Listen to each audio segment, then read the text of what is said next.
Moving on to the little shuttles, or thread carriers, as I've labeled them in your printed instructions. They almost look like little slippers. They have an inside that is dark valued, and this is the area that has a little dowel running the length from top to bottom, and the threads are carried in these shuttles. They're wound around the little spindle in the middle, and this shape is placed between the threads back and forth in the loom in order to place the cross threads that actually end up being the woven fabric. You can imagine that as much as these are handled, they are thrown right to left, left to right, between the threads in the loom, that over time they become very, very worn. They don't have really hard edges. Everything on them is a smooth edge. It's almost an organic form. They're so smooth. So we're not trying to create the feeling of really hard edges. Every edge on these little shapes will be rounded to roll into either the center area or certainly around its outer edge. All of these are painted with the flesh mixtures, and if you'll refer to your illustrations to see how they vary from one to the other, I think you'll see in comparing that to your flesh mixes which ones are lighter, which darker, which warmer, which are cooler.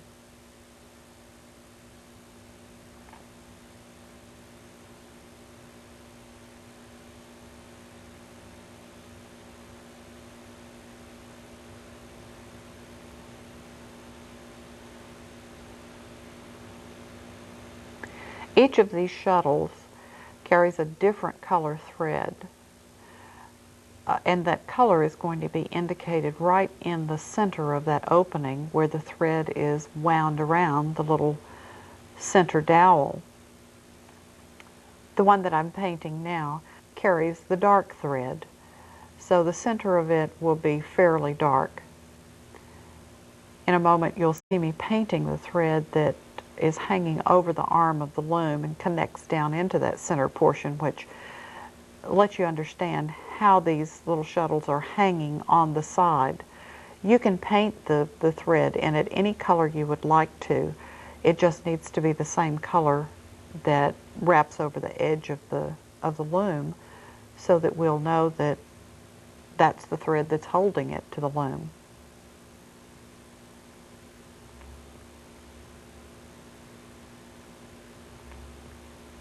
And here comes that thread painted with a palette knife that comes across and straight down across the entire form. That you want to do after you've completed the painting of the shuttle.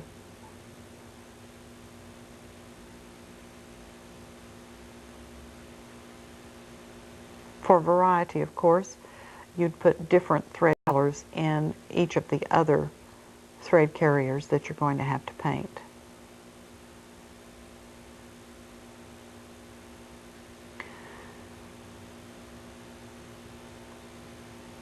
The shuttle that's up in the lap of the dress has many of the same colors that we put in the one hanging over the arm, but it's different in one respect, that it picks up the reflected light out of the dress. So rather than using the browns out of the background to paint the darks of this little shuttle, I'm going to use the color that was the darkest value in the shadow color of the dress.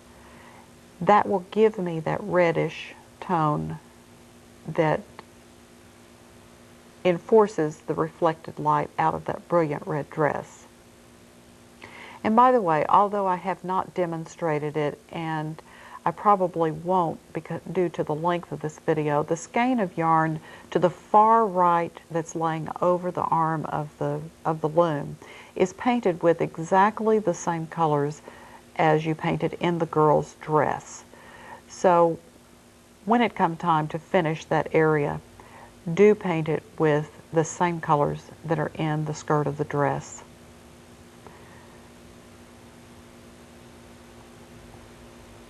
The little shuttle in the lap has reflected light out of the mirror on its left-hand pointed edge, and that's a little bit cooler and lighter.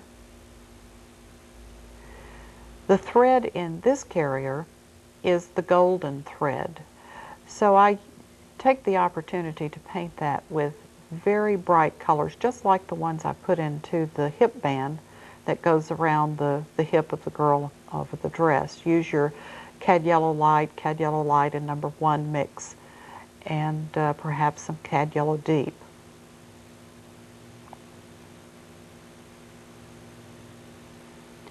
I'm eventually going to put a piece of that thread that comes down over the lap and connects to the little ball of yarn on the floor. Of course, I'll do that with a palette knife and not with a brush. I'm showing all of these individual strokes for you so that you can see how meticulous and slow these details are painted. I don't rush through them.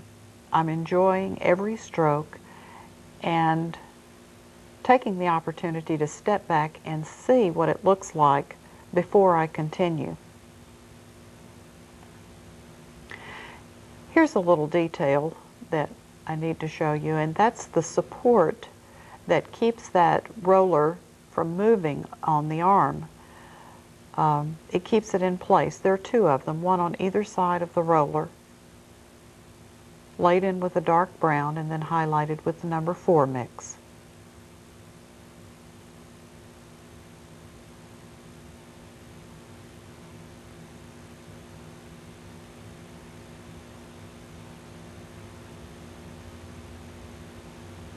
The one on the right side is so dark that you have to look very carefully to be able to see it at all.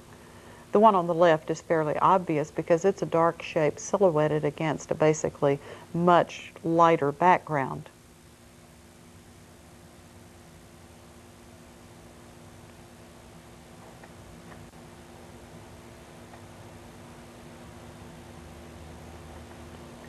Two simple values, a light and a dark, can give the illusion of form.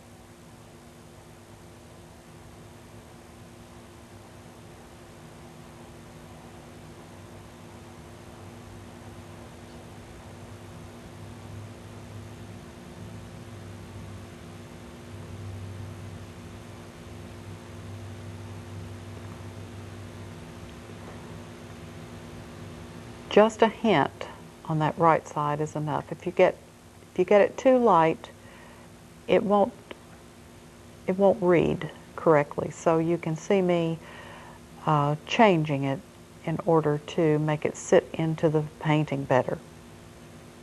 Now I'm going back to the finish of these details in the lap. The blue skein of yarn I'm going to highlight with some of the colors out of the reflection in the mirror. Your number 7 mix plus some ultramarine blue. If you'll check your printed instructions, you'll see suggestions for all of the colors of the balls of yarn. Now this is a skein of thread that's laying in the lap. It's not connected to that ball. It's a completely separate skein that hasn't been wound yet.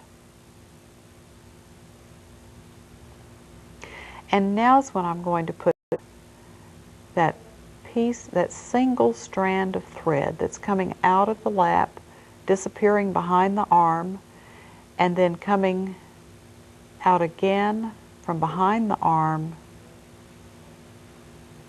going over and down.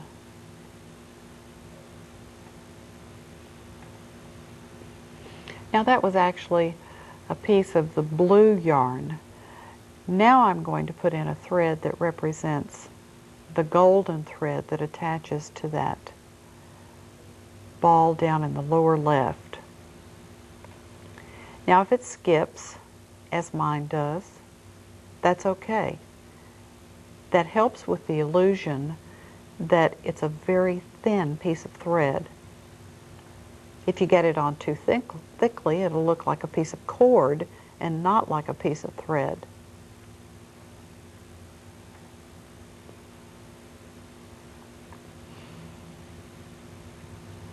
Although it would be nice to put it in with one stroke only, sometimes it takes more than one stroke to get it in sufficiently. And if you get a piece that's too large, as I just have, scrape off the excess. And then if it's still too large, you can go back with a damp, dry brush and lift the paint off. There's no paint on this brush, just a little bit of solvent. And I'm pushing the paint to lift off the excess that I laid down with that heavy stroke. Now I'm adding a stroke of paint that's a different temperature. Before I had laid in a yellow color. Now I'm adding a cool color that goes on the top, right out of that number 7 mix. The change in temperature gives a flash to that golden thread that you couldn't get otherwise. Just painting it all yellow gold doesn't make it look nearly as bright as painting a small portion of it with a light blue-white.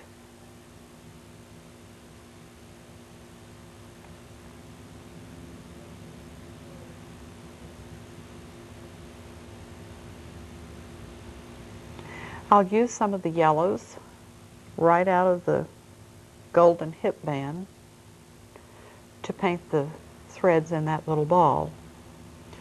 Darken the underside with a bit more transparent oxide yellow, or Indian yellow even, and get a little bit of texture. Highest light can be, again, that cool blue-white to give it the flash of metallic thread.